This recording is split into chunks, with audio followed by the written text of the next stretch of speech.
हुए इतनी दूर से यात्रा करनी कितनी कठिन है, मगर कहीं न कहीं कोई न कोई तार जुड़ा हुआ है।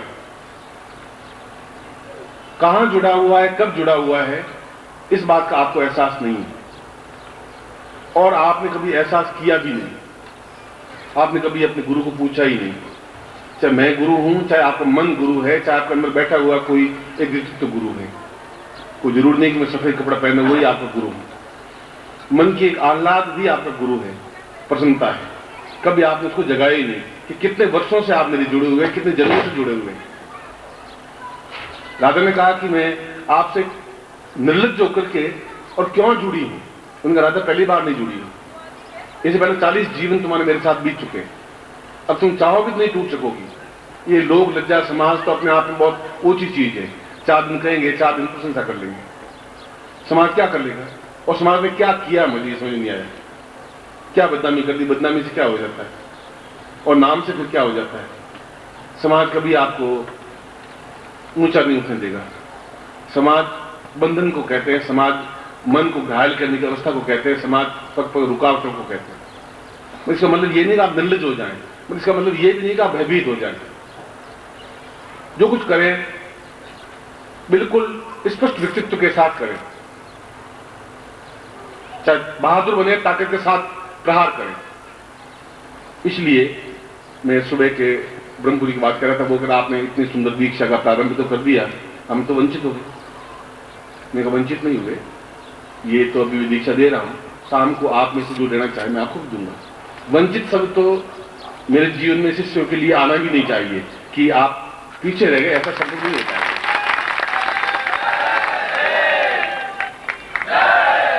और ये जो दीक्षाएं मैं दे रहा हूं, ये परंपरा आज की नहीं है। ये परंपरा पिछले 25,000 वर्षों की है, 50,000 वर्षों की है। आप इसको समझ नहीं पा रहे हैं और मैं बार बार कह रहा हूं आप समझ नहीं पा रहे हैं। इसका ये मतलब नहीं कि आप में ज्ञान की कमी है। इसका मतलब है कि आपका ज्ञान बहुत अधिक ऊंचाई पे उठ गया है, जो मेरी छोटी सी बात आपके हृदय में पच नहीं पा रही। बस प्रश्न गड़बड़ यही है, क्योंकि आप इतने अधिक होशियार, इतने अधिक समझदार, इतने अधिक चतुर, इतने अधिक चालाक, इतने अधिक पूर्ण तक पहुंच गए हैं कि जो मैं कह रहा हूं वह आपके गले एकदम से समझ नहीं आ रही। मगर एक क्षण आएगा तब मेरी बात आपको वापस घूमेगी, तब आप एहसास करेंगे किसी ने बहुत सही कहा था, सही क्षण था, हम समझ नहीं पाए थे उस समय, और वो समय चला जाएगा। आज 3 बजे थे वो चले गए, अब वापस 3 बजे आएगी नहीं जिंदगी में। सन 2004 फाल्गुन शुक्ला चतुर्दशी के 3 बजे अब वापस नहीं आ पाएंगे। जो जीवन मैंने बिता चुका वो जीवन मेरा वापस नहीं आ सकता। उसकी स्मृतियां आ सकती हैं, उसकी यादें आ सकती हैं। इसलिए जो कुछ भी मैं आपके सामने ये ज्ञान, ये साधनाएं, ये दीक्षाएं दे रहा हूं या स्पष्ट कर रहा हूं या व्याख्याएं कर रहा हूं, इसके पीछे अगर ईश्वर साक्षी है तो मेरा कोई स्वार्थ है ही नहीं इस मामले में। स्वार्थ यह है कि मैं कुछ निर्माण करूं, स्वार्थ यह है कि मैं कुछ मंदिर बनाऊं, कुछ देवालय बनाऊं, कुछ ऐसा बनाऊं कि कहते हैं मूर्तियां बोलती नहीं है, पहले बोलती थी तो मैं उनको सिद्ध करके दिखा दूं कि ये मूर्तियां बोलती हैं, ये मंदिर सजीव हैं, ये जागृत हैं, ये चैतन्य हैं। ये धारणा है। उन लोगों की सहायता करूं जो नहीं आ सकते हैं, जो दरिद्री हैं, जो गरीब हैं, असक्त हैं, और किन वजह से हैं, वे उनके खुद के कर्मों की वजह से हैं। न मैंने आपको गरीब बनाया, न मैंने आपको अमीर बनाया। गरीब बने आपको उनको जन्मों के कारणों से, जैसे भीष्म का मैंने आपको उदाहरण दिया, जैसे मैंने अर्जुन को आपको उपदेश दिया था कि तुम गांडी उठो। उसने कहा कि मेरे अंदर जो कुछ था वह तो है ही नहीं। आप मुझसे नहीं जुड़े, उसके बाद आप देख लें आप खोखले से हैं, आपके पास कुछ है ही नहीं। एक सामान्य पशु मनुष्य में और गली के मनुष्य में आपको डिफरेंस रहेगा ही नहीं। क्या डिफरेंस है, क्या चेंज क्या आएगा आप में? आज ये तो है कि मेरे पीछे गुरु जी हैं, और मुझे ये एहसास है कि मेरे शिष्य हैं जिनको मैं दूंगा और वो ग्रहण करेंगे। ये छोटी बात नहीं है, यह अपने आप में एक उपलब्धि है। इस उपलब्धि को किसी वजह से आप प्राप्त नहीं कर पाते हैं, ये मानता हूं। मगर नहीं प्राप्त करना और करना यह बहुत बड़ी घटना नहीं है। घटना यह है कि आपका मेरा जुड़ना अपने आप में बहुत बड़ी घटना है। एकाकार हो जाना बहुत बड़ी घटना है। तब मैं आपको एक वीरोचित बना सकूं, क्षत्रियोचित बना सकूं, पौरुष बना सकूं, आपको ब्राह्मण बना सकूं, आपको वैश्य बना सकूं और आपको क्षत्रिय जैसी मर्यादा दे सकूं। इसलिए मैंने अणु से प्रारंभ किया। इसलिए मैंने कहा कि आपको परिवर्तन करने से पहले ये आवश्यक है कि आपको पूर्णता के साथ परिवर्तित कर दें। अंदर से ही पूरा शुरू जड़ से ही अगर परिवर्तित हो जाएंगे, एक ऊपर कलम लगाने से गुलाब की कलम लगाने से गुलाब नहीं पैदा होगा, वो तो कलम ही पैदा होगी। अंदर से बीज ही अपने बीजारोपण ऐसा कर दिया जाए जो गुलाबी विकसित हो, तब आप समाज में अलग से दिखाई देंगे, तब आंख में चिंगारी होगी, तब आप में स्नेह होगा, एक प्यार होगा, एक पागलपन होगा, एक दृढ़ता होगी, एक ऐसा जुनून होगा जो आपके पास ही होगा जब आप मेरे बिना फिर नहीं रह पाएंगे। और जब वो क्षण आए तब समझ लीजिए आप शिष्य हैं। जब नहीं रह पाए तब आप समझ लीजिए तब आप शिष्य हैं, उससे पहले आप शिष्य नहीं है। उससे पहले केवल श्रोता है, जिज्ञासु हैं, जानना चाहते हैं। एक जिज्ञासु और शिष्य बनने में हजारों मील का डिफरेंस है और 1 इंच भर का डिफरेंस है।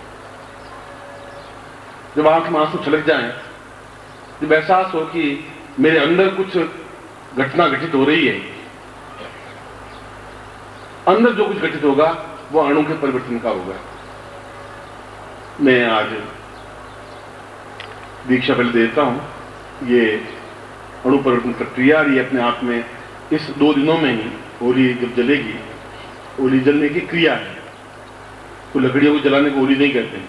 हमारे अंदर जितना भी दैन्य है, दुख है, दरिद्रता है, कई कई जन्मों के पाप है, वे सब जल जाए, समाप्त हो जाए, उस क्रिया को होली कहते हैं। हमारे अंदर जो अविद्या है, हमारे गले में संगीत नहीं है, हमारे पैरों में थिरकन नहीं है, नृत्य नहीं है, हमारे चेहरे पर उल्लास नहीं है, और ये कुछ जो माइनस पॉइंट है वे सब जल जाए, उसको होली कहते हैं। इसलिए मैं जब बचपन में था तो मेरे पिता और मेरे दादा और ये बड़े बूढ़े बिल्कुल मस्ती के साथ नाचते हुए, गलियों में झूमते हुए ऐसे बोलते थे, जैसे मैं तो खुद सुन के हैरान हो जाता था कि क्या ऐसी गालियां भी बोली जाती हैं। मैं खुद अचरज में पड़ जाता था।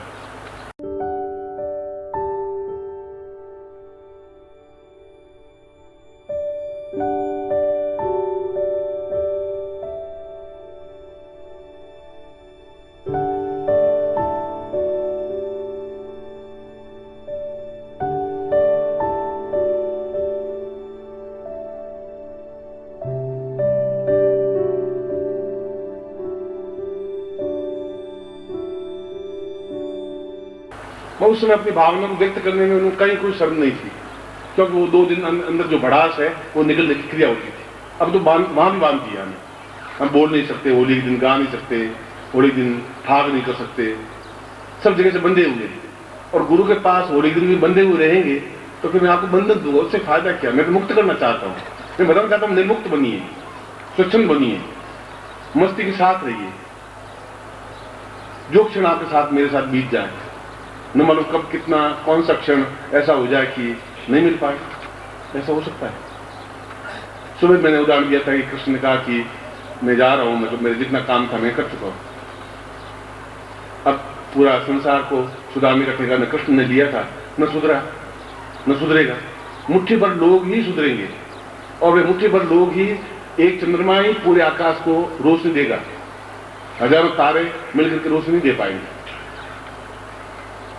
जिस वक्त मैंने अणु की थ्योरी आपको समझाई थी, और कणाद में ये थ्योरी बिल्कुल पूर्ण रूप से विकसित थी कि आदमी अंदर से बिल्कुल जो चीज बनना चाहे वो बन सके, गुरु जो चीज बनाना चाहे वो बने। और मैं 2 दिनों में आपको वैसा ही बनाना चाहता हूं, इसलिए मेरे प्रत्येक शब्द को आपको गले में उतारना पड़ेगा, रचपच करना पड़ेगा, मिलाना पड़ेगा। सुनना नहीं, आप श्रोता नहीं मेरे। मैं रामायण की कथा नहीं सुना रहा हूं कि रावण ने सीता को उठा के ले गया और राम जी ने तीर मार दिया, जैसी कथा सुना तो नहीं है। मैं आपको जो कुछ दे रहा हूं बिल्कुल नवीनता के साथ दे रहा हूं, शास्त्रोचित दे रहा हूं, मर्यादा अनुकूल दे रहा हूं। जो कुछ छुपा हुआ ज्ञान है वो आपके सामने दे रहा हूं, जिससे कि ये चीज रह सके।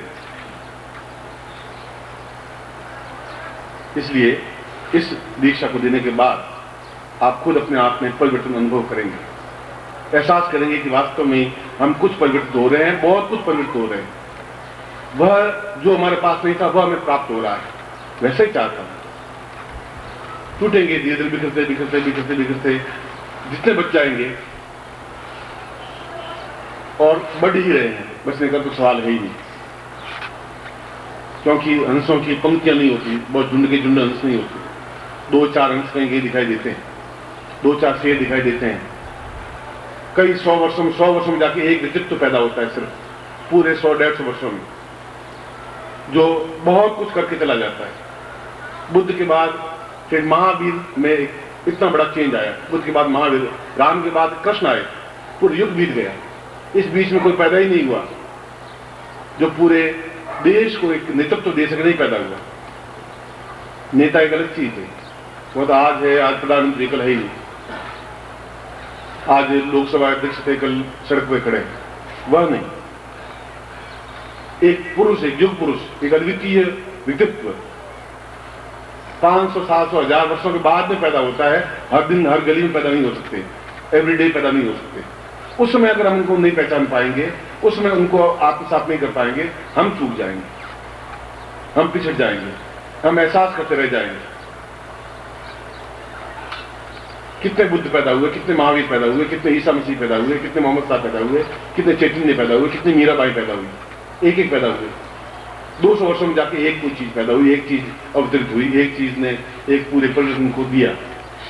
हम उसको नहीं समझ पाए तो फिर हमारे जीवन की न्यूनता रही, और न्यूनता ये रही कि हमने कणाद को नहीं समझा, अंदर की थ्योरी को, अंदर के अणुओं को नहीं परिचित किया। इसलिए मैं इस दीक्षा को आपको दे रहा हूं,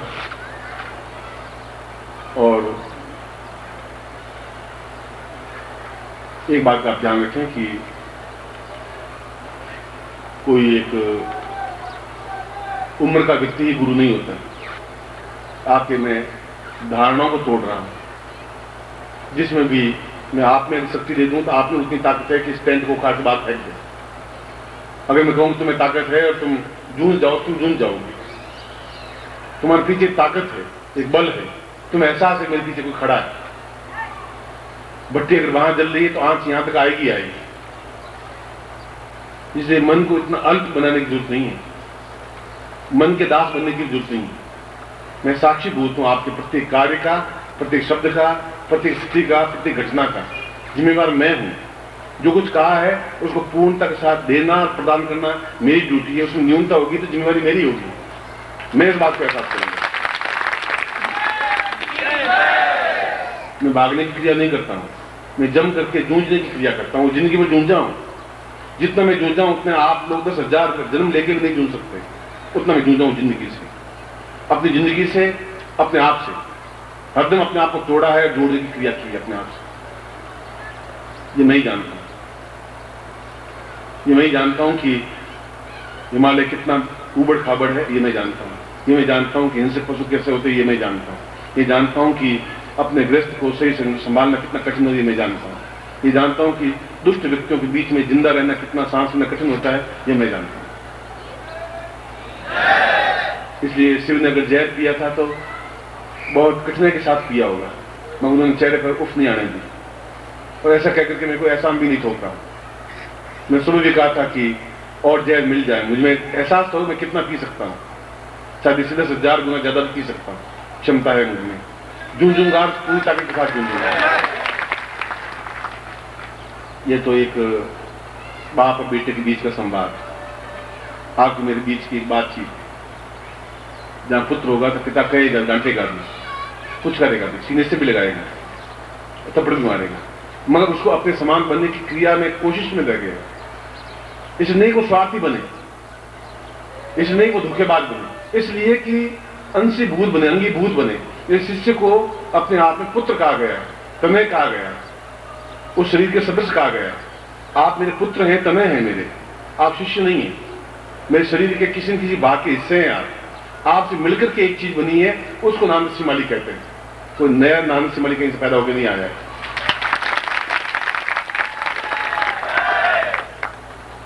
मैं आपको सुबह पूर्ण अणु परिवर्तित देवत्व स्थापन दीक्षा के बारे में कहा था। वह दीक्षा मैं आपको प्रदान कर रहा हूं, और जितने समय तक दीक्षा दें उस समय तक आप आंख से आंख मिलाते हुए और अंदर केवल गुरु मंत्र बोलते रहेंगे। ओम परम तत्वाय नानक से आधा मंत्र बोले, से चौथा ही मंत्र बोले, ओम परम, इतना ही बोलेंगे, तभी अपने आप में पूर्ण हो जाएगा। कोई जरूरी नहीं कि आप पण आपका ध्यान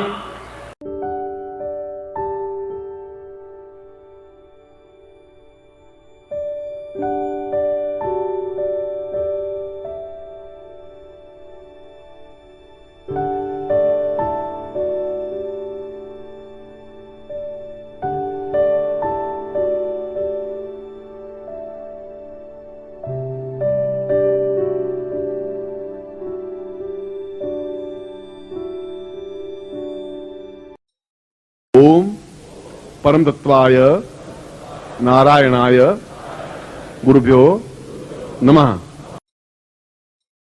ओम ह्रीं मम प्राण देह रोम प्रतिरोम चैतन्य जाग्रय ह्रीं ओम नमः। ओम भूर्भुवः स्वः तत्सवितुर्वरेण्यं